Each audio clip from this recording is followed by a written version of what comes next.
नमस्कार दोस्तों, आप सभी का स्वागत है आपके अपने परिवार सक्सेस अचीवर हब में।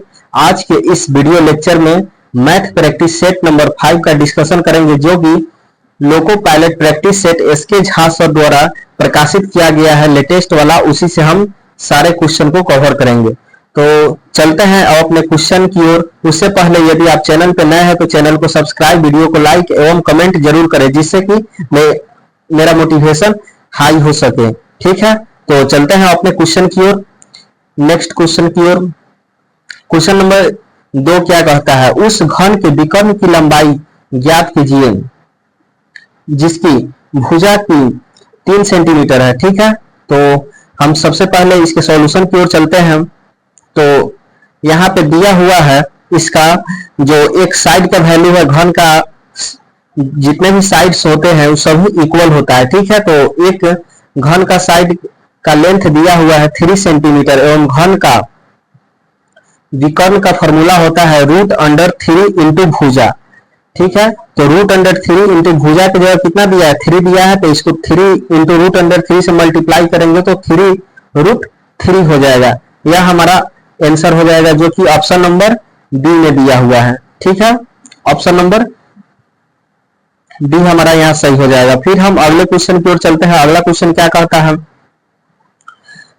एक वस्तु को 642 से बेचा गया जबकि उसका क्रय मूल्य 600 था, तो अर्जित लाभ प्रतिशत क्या होता है? ठीक है, तो चलिए इसके सॉल्यूशन की ओर चलते हैं। यहाँ पे प्रॉफिट परसेंटेज बराबर होता है selling price minus cost price upon cell cost price into 100%। ठीक है, तो यहाँ पे सेलिंग प्राइस कितना दिया है? 642 दिया है, और कॉस्ट प्राइस कितना है? 600। तो कॉस्ट प्राइस पे ही परसेंटेज वैल्यू निकलता है प्रॉफिट एंड लॉस का, तो यहाँ पे हो जाएगा बटा में 600। ठीक है, तो यहाँ से 642 में से 600 माइनस जाएगा तो कितना होगा? 42 हो जाएगा। ठीक है, यहाँ से 2 जीरो से 2 जीरो हम कैंसिल आउट कर देंगे तो क्या हो जाएगा? यहाँ पे 6 हो जाएगा, और 6 से 42 कितना बार में जाएगा? 7 बार में जाएगा। ठीक है, तो यहाँ पे 7% यहाँ पे प्रॉफिट हो रहा है। तो इसको अगर हम दशमलव में लिखना चाहें तो 7/100 लिख सकते हैं। ठीक है, तो 0.07 फाइनली मेरा आंसर आ गया। ठीक है, ऑप्शन के अकॉर्डिंग, जो कि ऑप्शन नंबर ए में दिया हुआ है। ठीक है, ऑप्शन नंबर ए में दिया है। फिर हम अगले क्वेश्चन की ओर चलते हैं। अगला क्वेश्चन क्या कहता है? 2, 5, 8, 14, 21 का मीन मतलब माध्य निकालिए। इसका एवरेज कह रहा है निकालने के लिए। ठीक है, तो एवरेज का कॉन्सेप्ट होता है जितने भी ऑब्जर्वेशन दिया होता है, जितने भी नंबर दिया होगा उसको जोड़ देंगे और जितना नंबर रहेगा उतना से डिवाइड कर देंगे। चलिए इसको हम आगे सॉल्यूशन में देखते हैं। जैसे कि यहाँ पे दिया है 2, 5, 8, 14 और 21। ठीक है, तो इसको ऐड कीजिएगा तो 5 और 2 कितना हो जाएगा? 7, 7 गो और 8 गो कितना हो जाएगा? 15 गो हो जाएगा। ठीक है, और 15 गो और 14 29 हो जाएगा, 29 और 21 50 हो जाएगा। ठीक है, टोटल कितना है? 3 और 2 5 है, तो 50 में 5 से डिवाइड करेंगे तो इसका मीन वैल्यू कितना आ जाएगा? 10 आ जाएगा। ठीक है, जो कि ऑप्शन नंबर डी में दिया हुआ है। हमारा आंसर हो जाएगा ऑप्शन नंबर डी। फिर हम अगले क्वेश्चन की ओर चलते हैं। अगला क्वेश्चन क्या कहता है? 12 सेंटीमीटर व्यास वाले एक ठोस गोले को पिघलाया जाता है और 3 गोले बनाए जाते हैं। ठीक है, यदि 2 गोले का व्यास 6 सेंटीमीटर और 10 सेंटीमीटर दिया है तो तीसरे गोले का पृष्ठीय क्षेत्रफल क्या है? तो इसको निकालने से पहले हमको इसका जो रेडियस है तीसरे गोला का, उसका हम रेडियस पहले फाइंड आउट करते हैं। ठीक है, तो चलते हैं क्वेश्चन के सॉल्यूशन की ओर। एक बड़ा सा गोला है, ठीक है, उसको पिघलाकर 3 छोटे छोटे गोले में उसको डिवाइड कर दिया है। ठीक है, जिसमें कि हमको 2 गोला का रेडियस पता है और थर्ड का नहीं पता है। ठीक है, तो किसी भी बड़े चीज को पिघलाकर छोटे चीज में अगर उसको बाई पार्ट करते हैं तो छोटे चीज का अमाउंट जितना होता है क्वांटिटी बड़े अमाउंट के इक्वल होता है। ठीक है, तो इसमें क्या करेंगे? दोनों का आयतन हम इक्वल कर देंगे, वॉल्यूम। ठीक है, तो गोला का आयतन कितना होता है? गोला का आयतन 4/3 पाई आर क्यूब होता है। ठीक है, और गोला का पृष्ठीय क्षेत्रफल का फॉर्मूला होता है 4 पाई आर स्क्वायर। इसको आप ध्यान में रखिएगा। चलते हैं इसके सॉल्यूशन की ओर। तो बड़े गोला का रेडियस दिया हुआ है, सबसे पहले इसका व्यास दिया है, तो व्यास क्या होता है, रेडियस का डबल होता है, तो इसको आधा कर देते हैं, तो यहाँ पे रेडियस कितना आ जाएगा, 6 आ जाएगा। इसी प्रकार इसका रेडियस छोटे वाले गोला का कितना आ जाएगा, 3 आ जाएगा, और फिर अगले का कितना आ जाएगा, 5 आ जाएगा, और हमको R3 ज्ञात करना है, ठीक है। तो यहाँ पे दोनों का वॉल्यूम हम इक्वल कर देते हैं, तो यहाँ 4/3 पाई आर के जगह यहाँ पे 6 डाल देंगे, बड़ा वाला गोला का रेडियस 6 दिया हुआ है, और फिर हम छोटे वाले गोले की ओर चलते हैं, तो 4/3 पाई इंटू 3 का क्यूब प्लस 4/3 इंटू 5 का cube plus 4/3 pi r cube हो जाएगा, ठीक है। R3 लिख दिए हैं कि तीसरा गोला का यह रेडियस है। तो यहाँ पे आप देखिएगा कि सभी में 4/3 पाई कॉमन है, तो 4/3 पाई अगर सभी में से हम कैंसिल आउट कर दे कॉमन लेकर के, ठीक है, तो 6 का क्यूब कितना होता है, 216 होता है, 3 का क्यूब कितना होता है, 27 होता है, 5 का क्यूब कितना होता है, 125 होता है, और यह अननोन है, इसको हम फाइंड आउट करेंगे, ठीक है। तो R3 का क्यूब हो जाएगा 216 में से 27 और 125 को ऐड करेंगे तो 152 होगा, 216 में से 152 घटेगा तो कितना जाएगा, 64 जाएगा, ठीक है। तो 64 किसका होता है, 4 का क्यूब होता है, तो क्यूब से क्यूब अगर इसको काट देंगे तो R3 का वैल्यू कितना आ जाएगा, 4 सेंटीमीटर आ जाएगा। तो टोटल सरफेस एरिया निकालने का फॉर्मूला होता है 4 पाई आर स्क्वायर, ठीक है। थर्ड वाले गोला का अकॉर्डिंग टू क्वेश्चन पूछा है, तो 4 पाई आर के जगह कितना हमारा वैल्यू आया है, 4 आया है, तो 4 का स्क्वायर कर देंगे, तो 4 चौका 16 और 16 चौका 64 पाई सेंटीमीटर स्क्वायर हो जाएगा। तो इस प्रकार हमारा यह आंसर हो जाएगा, जो कि ऑप्शन नंबर डी में दिया हुआ है, ठीक है। तो चलते हैं अगले क्वेश्चन की ओर। अगला क्वेश्चन क्या कहता है, 100 रुपए की राशि पर 2 वर्ष के लिए 10% वार्षिक दर पर चक्रवृद्धि ब्याज और साधारण ब्याज के बीच का अंतर ज्ञात कीजिए, ठीक है। तो चलते हैं इसके सॉल्यूशन की ओर। जैसे देखिए इसका एक फॉर्मूला होता है, याद रखिएगा, 2 साल का जब भी वहां पर प्रिंसिपल और रेट सेम दिया हो, ठीक है, क्वेश्चन में, तो 2 साल का जो डिफरेंस होता है एस आई और सी आई के बीच में, तो यहाँ पे P इंटू आर अपॉन 100 का होल स्क्वायर के इक्वल आता है, ठीक है। तो एक तो हम फॉर्मूला से आपको बताएंगे और एक हम रेशियो मेथड से भी बताएंगे। तो यहाँ पे सबसे पहले हम फॉर्मूला से सीख लेते हैं। तो P मतलब प्रिंसिपल कितना दिया है क्वेश्चन में, 100 दिया है, ठीक है। रेट कितना दिया है, 10% दिया है, तो 10/100 हो जाएगा, ठीक है। यहाँ से 1 0 से 1 0 यहाँ कैंसिल आउट हो जाएगा, तो यहाँ पे 10 हो जाएगा, और 1 यहाँ 10 बचा, तो यहाँ पे 1/10 के स्क्वायर कितना हो जाएगा, 100 हो जाएगा। तो यहाँ से 100 से 100 कट जाएगा, तो यहाँ पर बचा कितना, 1 बचा। तो यहाँ पे 2 साल का जो डिफरेंस आ जाएगा सी आई और एस आई के बीच में, 1 रुपया आ गया, ठीक है। ये तो एक मेथड ए हो गया, ठीक है। एक चीज और आप याद रखिएगा, जो कि हम आपको अलग से कॉन्सेप्ट समझाते हैं, ठीक है। जब भी रेट 10% के हिसाब से दे दे, ठीक है, तो पहले वर्ष के लिए साधारण ब्याज और चक्रवृद्धि ब्याज का वैल्यू सेम होता है, ठीक है। तो जब भी रेट दे दे 10%, तो दूसरे वर्ष के लिए पूछे, मतलब दूसरे वर्ष के लिए नहीं, 2 साल के बाद कितना ब्याज होगा, इंटरेस्ट कितना हो जाएगा, तो 21% होता है, तीसरे के लिए होता है 33.1%, और चौथे वर्ष के लिए होता है, चौथे वर्ष नहीं 4 साल के लिए 46.41% हो जाएगा, ठीक है। तो इस डेटा को आप ध्यान में रखिएगा। तो इस डेटा के अकॉर्डिंग हम कैसे इस क्वेश्चन को सॉल्व कर सकते हैं, कि कह रहा है 2 साल में साधारण ब्याज और चक्रवृद्धि ब्याज के बीच का अंतर कितना होगा जब रेट 10% हो, ठीक है, ठीक है। तो यहाँ पे रेट 10% है, तो 2 साल में कितना हो जाएगा, 20% साधारण ब्याज हो जाएगा, लेकिन चक्रवृद्धि ब्याज कितना हो जाएगा, 21%। तो इसी दोनों का ना अंतर पूछ रहा है, तो 21 में से 20 जाएगा तो कितना हो गया, 1% हो गया। तो मूलधन कितना दिया है हमारे पास, 100 रुपया, तो 100 रुपया का 1% कितना होता है, 1% हटेगा तो बटा में 100 हो जाएगा, ठीक है। तो 100 से 100 कैंसिल आउट हो जाएगा, तो यहाँ पे 1 हो जाएगा। तो आप इस तरह से भी इसको फाइंड आउट कर सकते हैं।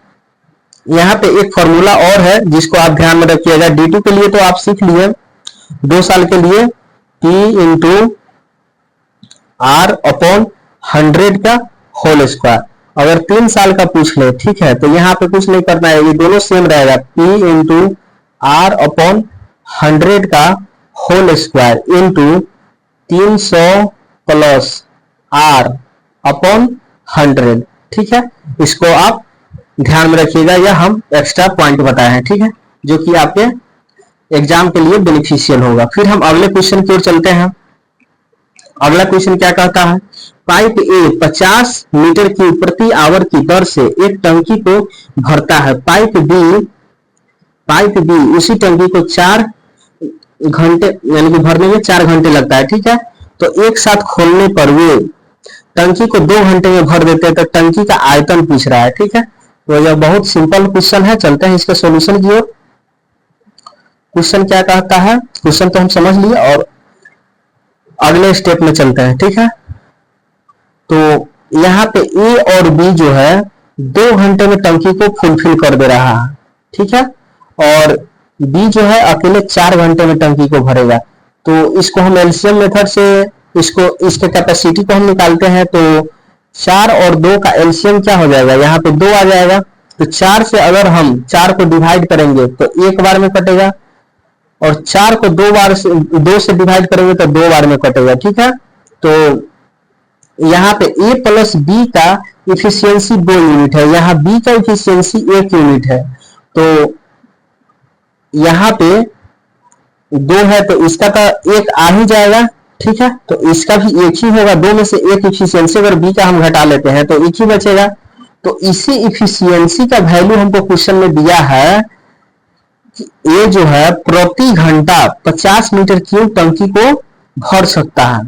तो एक का वैल्यू कितना दिया है, 50। तो कैपेसिटी निकालने के लिए अगर ए पूरा टंकी ए को कह दिया भरने के लिए, ये भरेगा तो कितना होगा, 4 यूनिट टंकी को काम करना है, तो 1 घंटा के हिसाब से 1 यूनिट के हिसाब से। ठीक है, तो इसी 1 का वैल्यू 50 दिया है, तो यहाँ पे हम डायरेक्ट 50 से मल्टीप्लाई कर दिए, तो कैपेसिटी कितना हो जाएगा, 50 में 4 से मल्टीप्लाई करेंगे तो 200 मीटर क्यूब हो जाएगा। ठीक है, फिर हम अगले क्वेश्चन की ओर चलते हैं। उम्मीद करते हैं कि यह क्वेश्चन समझ में आया होगा। नहीं समझ में आया हो तो इसको दोबारा रिपीट करके देख लीजिएगा। चलते हैं अगले क्वेश्चन की ओर।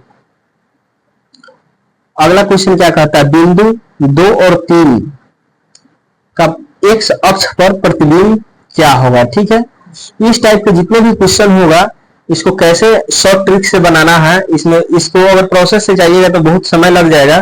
तो इसका शॉर्ट ट्रिक है, चलिए हम इसका शॉर्ट ट्रिक सिखाते हैं आपको।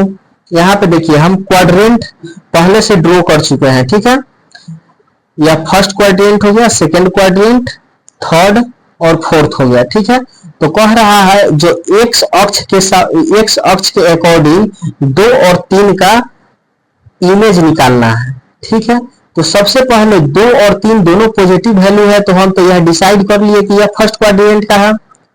और कह रहा है एक्स अक्ष के समानांतर में, मतलब एक्स अक्ष के रिलेटिव, तो ये मान लेते हैं कि यह एक्स एक्सिस है, यह वाई एक्सिस है। तो यह जो एक्स एक्सिस दिया हुआ है यहाँ पे, तो इसको हम मान लेते हैं कि मिरर है। ठीक है, तो मिरर में आप साइंस में पढ़े हुए या बेसिक सा कॉन्सेप्ट है, मिरर में क्या होता है, जितने दूरी पर वस्तु होता है उतना ही दूरी पर प्रतिबिंब बनता है, और जैसा वस्तु होता है सेम वैसा ही प्रतिबिंब दिखता है। तो यहाँ पे इसका इमेज यहाँ पे बनेगा। ठीक है, तो यहाँ पे 2 और 3 हो जाएगा। ठीक है, 2 और 3 हो गया, तो यहाँ पे माइनस कैसे आया है इसको हम डील करते हैं। ठीक है, तो यहाँ पे फोर्थ क्वाड्रेंट में होता है वाई एक्सिस जो होता है निगेटिव होता है, या देखिए निगेटिव साइन की तरफ है, और यहाँ पे एक्स एक्सिस पॉजिटिव है। ठीक है, तो इस प्रकार 2 और -3 इसका प्रतिबिंब आ जाएगा। ठीक है, इमेज, जो कि ऑप्शन नंबर हो जाएगा हमारा आंसर, ऑप्शन नंबर ए हो जाएगा। ठीक है, तो इस टाइप के जो भी सवाल होगा जिस अक्ष के समानांतर कर दो उसको मिरर मान लीजिए, और सेम उसी के अकॉर्डिंग चिन्ह अगर चेंज करना है तो चेंज कर देंगे। ठीक है, फिर चलते हैं अगले क्वेश्चन की ओर। अगला क्वेश्चन क्या कहता है, यदि किसी समचतुर्भुज का क्षेत्रफल 96 स्क्वायर सेंटीमीटर है और पहला विकर्ण 6 सेंटीमीटर है तो दूसरे विकर्ण की लंबाई ज्ञात कीजिए। ठीक है, तो चलिए इसके सॉल्यूशन की ओर चलते हैं। समचतुर्भुज का क्षेत्रफल होता है, समचतुर्भुज का क्षेत्रफल होता है 1/2 इंटू d1 इंटू d2, मतलब दोनों विकर्णों का गुणनफल।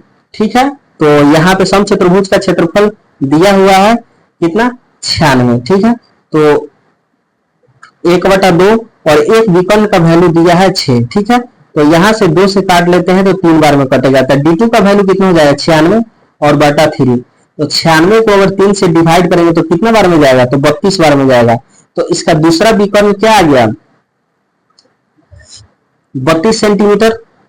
तो देखते हैं ऑप्शन नंबर डी हमारा यहाँ पे सही आंसर आ जाएगा। ठीक है, जब इस क्वेश्चन को डील किए हैं तो इससे रिलेटेड एक कुछ और हम एक्स्ट्रा पॉइंट बता देते हैं आपको। देखिए, कोई भी समचतुर्भुज होगा, ठीक है, समचतुर्भुज,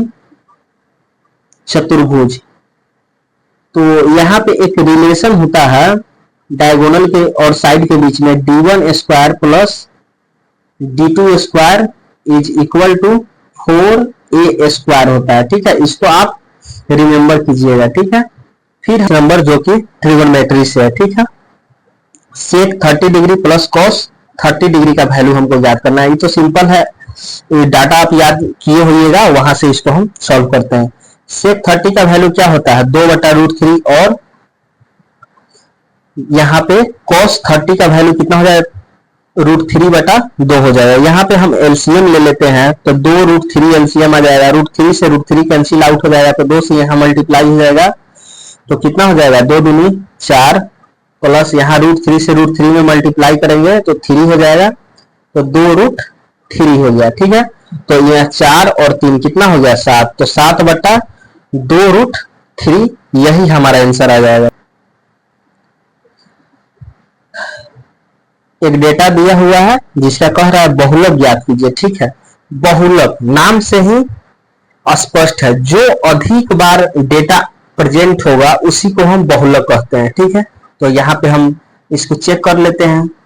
21 कितना बार है, 1 बार है, 22 कितना बार है, 2 बार है, 23 कितना है, 2 बार है, और 24 कितना है, 3 बार है। तो मैक्सिमम बार रिपीटेशन किसका है, 24 का है, तो इसको भरवली आप सॉल्व कर सकते हैं, जो कि ऑप्शन नंबर इसका डी हमारा आंसर हो जाएगा। फिर हम अगले क्वेश्चन को चलते हैं।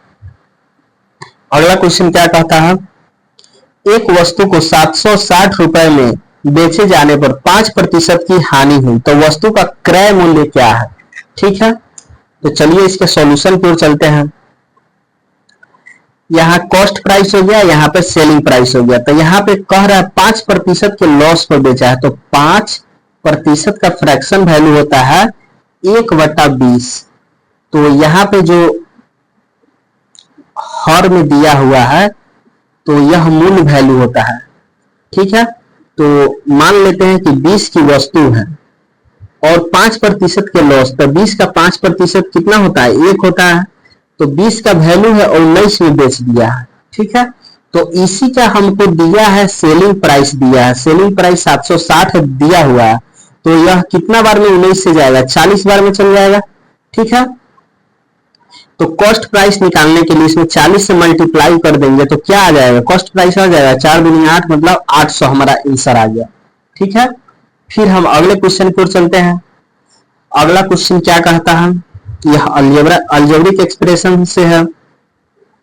यदि x -1 का होल स्क्वायर प्लस y -2 का होल स्क्वायर, ठीक है, इक्वल है किसके, x -1 इंटू वाई -2। ठीक है, तो इसको हम वैल्यू पुटिंग से सॉल्व करेंगे। यहाँ पे x बराबर 1 और y बराबर 2 वैल्यू पुट कर देंगे। ठीक है, तो RHS और LHS दोनों इक्वल हो जाएगा, जैसा कि हम नेक्स्ट पेज पे इसको दिखाते हैं आपको। यहाँ पे x बराबर 1 रखिएगा तो 0, y बराबर यहाँ पे 2 रखिएगा तो 0, सेम प्रोसेस कीजिएगा तो इधर 0 हो जाएगा। ठीक है, तो LHS बराबर RHS हो जाएगा, तो मतलब वैल्यू सेटिस्फाइड है। ठीक, तो यहाँ पे 2x प्लस 3y का वैल्यू हमको फाइंड आउट करना है, तो 2 इंटू एक्स की जगह 1 हो गया, प्लस 3 इंटू वाई की जगह 2 हो गया, तो 2 से 1 में मल्टीप्लाई करेंगे तो क्या होगा, 2 होगा, और 3 से 2 बार में 3 दूनी 6, 6 और 2 8 हमारा ये आंसर हो जाएगा। फिर है चलते हैं अगले क्वेश्चन की ओर। अगला क्वेश्चन क्या है, एक टंकी को 9 घंटे में भरा जा सकता है, एक छिद्र की वजह से उसे भरने में 10 घंटे का समय लगता है, तो कितने समय में वह छिद्र अकेले पूरी टंकी को खाली कर देगा। ठीक है, तो चलते हैं इसके सॉल्यूशन की ओर।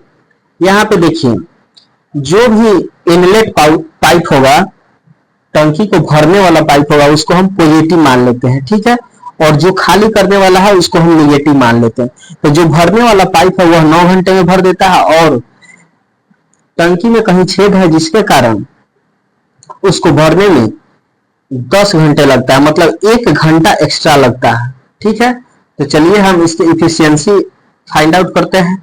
9 और 10 का एलसीएम कितना होता है, 90 होता है। तो यहाँ पे इफिशियंसी निकालते हैं, 90 में जब 9 से डिवाइड करेंगे तो क्या हो जाएगा, 10 आ जाएगा। तो जो भरने वाला टंकी का जो नल लगा हुआ है वह 10 यूनिट के हिसाब से भरेगा पर आवर, और यहाँ पे अगर 90 में 10 से डिवाइड करेंगे तो कितना होगा, 9 होगा। तो यहाँ देखिए छिद्र चालू है, यहाँ पे छिद्र चालू नहीं, तो छिद्र की वजह से 1 घंटा मतलब 1 यूनिट का लॉस होता है यहाँ पे। ठीक है, तो जो छिद्र का इफिशियंसी निकल के आ गया कितना है, 1 यूनिट पर आवर हो गया। ठीक है, तो कह रहा है पूरी टंकी को खाली करने में कितना समय लगेगा। तो टंकी का कैपेसिटी कितना है, 90 लीटर पानी है, 1 घंटा में वह 1 लीटर पानी निकालता है। ठीक है, तो टोटल पानी कितना देर में निकालेगा, तो 90/1 मतलब टोटल 90 आवर में टंकी को खाली कर देगा। ठीक है, चलते हैं अगले क्वेश्चन की ओर। अगला क्वेश्चन क्या कहता है, 110 के 110% के 10% का वैल्यू ज्ञात कीजिए। ठीक, ये तो सिंपल सा क्वेश्चन है सिंप्लीफिकेशन का। चलिए इसको हम सॉल्व करते हैं। 110 गुना 110% को हम जब भी हटाते हैं तो बटा में 100 आता है। ठीक है, तो 10% का 10/100 हो जाएगा। तो यहाँ पे देखिए ऊपर में कितना जीरो है, 1 2 3, नीचे में कितना जीरो है, 2 2 4 गो है। तो ऊपर में 3 जीरो से नीचे वाला 3 जीरो कैंसिल आउट हो जाएगा। यहाँ 11 में 11 से मल्टीप्लाई करेंगे तो 121 हो जाएगा बटा 10 हो जाएगा। तो इसको डेसिमल में लिखने के लिए 12.1 हो जाएगा हमारा आंसर। ठीक है, फिर हम अगले क्वेश्चन की ओर चलते हैं। अगला क्वेश्चन क्या कहता है, त्रिभुज एक्स वाई जेड में y समकोण है, यदि x 45 डिग्री है तो सेक z बराबर क्या होगा। ठीक है, तो चलिए इसके सॉल्यूशन की ओर चलते हैं। यहाँ पे एक राइट एंगल ट्रायंगल हो गया क्वेश्चन के अकॉर्डिंग, x y और z हो गया। ठीक है, तो यहाँ पर वैल्यू हमको सबसे पहले दिया है, देख लेते हैं एक बार। x जो एंगल है 45 डिग्री दिया है। ठीक है, इसका वैल्यू दिया हुआ है 45 डिग्री और यह 90 है। तो किसी भी राइट एंगल ट्रायंगल या कोई भी ट्रायंगल का जो सम होता है 180 डिग्री होता है तीनों कोनों का माप। ठीक है, तो यहाँ पे 90 हो गया, ये 45 हो गया, तो ये भी 45 होगा। तो सेक जेड पूछा है, मतलब सेक 45 का वैल्यू कितना हो जाएगा, √2 होता है। इसको आप ध्यान में रखिएगा। तो हमारा आंसर हो गया √2, जो कि ऑप्शन नंबर बी हमारा सही आंसर हो जाएगा। फिर हम अगले क्वेश्चन पर चलते हैं। अगला क्वेश्चन क्या कहता है, जब किसी संख्या के 3 गुने से 16 घटाया जाए तो परिणाम 8 प्राप्त होता है, तो मूल संख्या का घन क्या होगा। तो जैसे क्वेश्चन कहता है उस प्रकार हम कर देते हैं। संख्या मान लेते हैं x है। ठीक है, संख्या x है और इसके 3 गुना कर देते हैं तो 3x हो जाएगा, और इसमें से 16 हम माइनस कर देते हैं तो कितना के बराबर आ जाता है, 8 वैल्यू प्राप्त होता है। तो इधर 16 माइनस है तो इधर जाएगा तो कितना हो जाएगा, 16 को और 8 हो कितना हो जाएगा, 24 हो जाएगा। और इधर 3 मल्टीप्लाई में है तो इधर आएगा तो डिवीजन में हो जाएगा। तो 24 को 3 से कितना बार में काटेंगे, 8 बार में चल जाएगा। तो संख्या बराबर कितना आ गया, 8 हो गया। तो पूछ रहा है उस संख्या का घन कितना होगा, तो 8 का क्यूब कितना होता है, 512 होता है। तो यही हमारा आंसर होगा, जो कि ऑप्शन नंबर ए में दिया हुआ है। फिर हम अगले क्वेश्चन की ओर चलते हैं। अगला क्वेश्चन क्या कहता है, 4% वार्षिक चक्रवृद्धि ब्याज की दर से 1200 रुपए की राशि कितने वर्षों में 2 गुना हो जाएगी। ठीक है, यह बहुत इंपॉर्टेंट क्वेश्चन है, इसको जरा आप ध्यान से समझिएगा, ठीक है। चलते हैं। तो यहाँ पे हमारे पास मूलधन दिया हुआ है, मूलधन बराबर कितना है, 1200 रुपया दे रहा है, ठीक है। तो यह पूछ रहा है कितने साल में यह डबल हो जाएगा, तो मतलब इसका अमाउंट कितने दिन में 2400 रुपया हो जाएगा। 1200 के डबल 2400 होता है। तो अमाउंट बराबर हमारे पास फॉर्मूला होता है मिश्रधन बराबर P into 1 plus R upon 100 के पावर n होता है, ठीक है। तो इसी फॉर्मूला का हम इसमें यूज करते हैं। तो चलिए यहाँ पे पहले से हम इसका सॉल्यूशन रखे हुए हैं, इसको हम समझाते हैं आपको।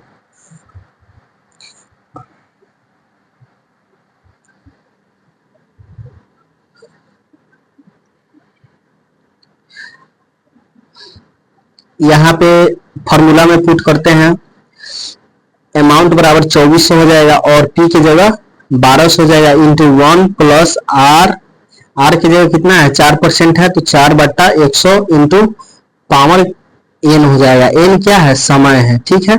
तो यहां से 12 मल्टीप्लाई में तो इधर आ जाएगा तो डिवीजन में हो जाएगा, ठीक है। फिर इसको काट लेंगे तो कितना बार में जाएगा, 2 बार में चल जाएगा, तो 2 बराबर, और यहाँ पे 4 से 25 बार में जाएगा, 4 से 25 बार में जाएगा। यहाँ पे एलसीएम लेंगे तो कितना आ जाएगा, 26/25 आ जाएगा।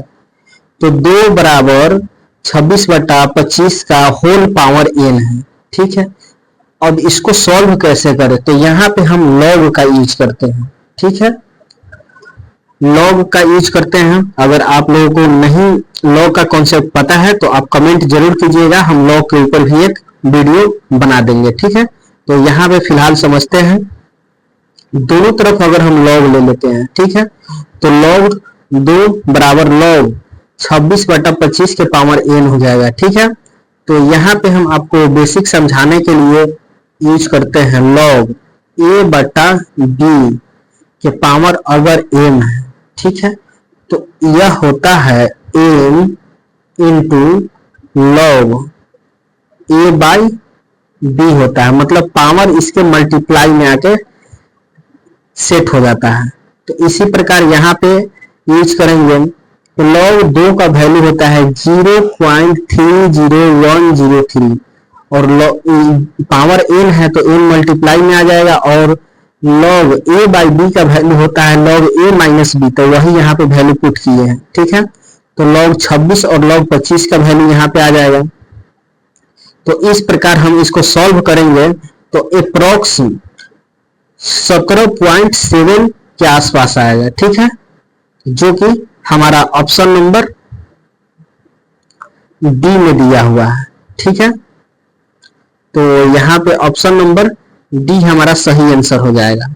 फिर हम अगले कुछ इज इक्वल टू 5 - 3y का ग्राफ x अक्ष को बिंदु P जिसका कोऑर्डिनेट दिया है अल्फा और बीटा पर काटता है, ठीक है। तो इसका वैल्यू पूछ रहा है 2 अल्फा प्लस बीटा का मान क्या होगा, ठीक है।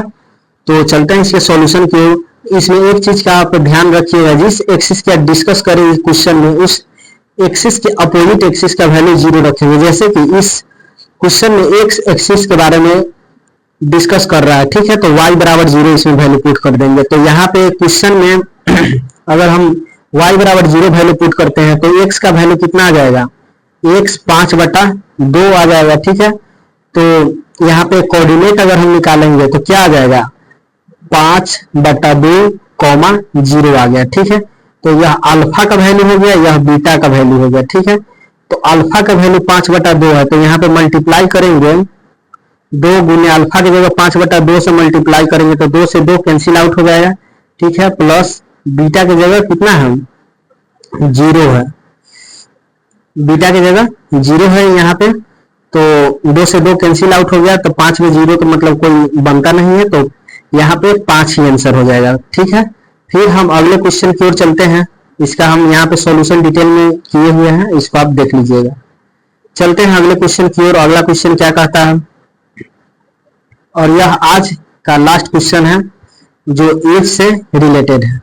एक्स और वाई की आयु का अनुपात 4:5 है।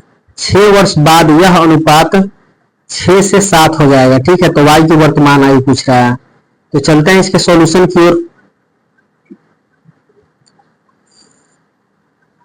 यहाँ पे x और y का जो इनिशियल रेशियो दिया है, प्रेजेंट में रेशियो दिया है 4 से 5 दिया है। ठीक है, और 6 वर्ष बाद कह रहा है 6 से 7 हो जाएगा।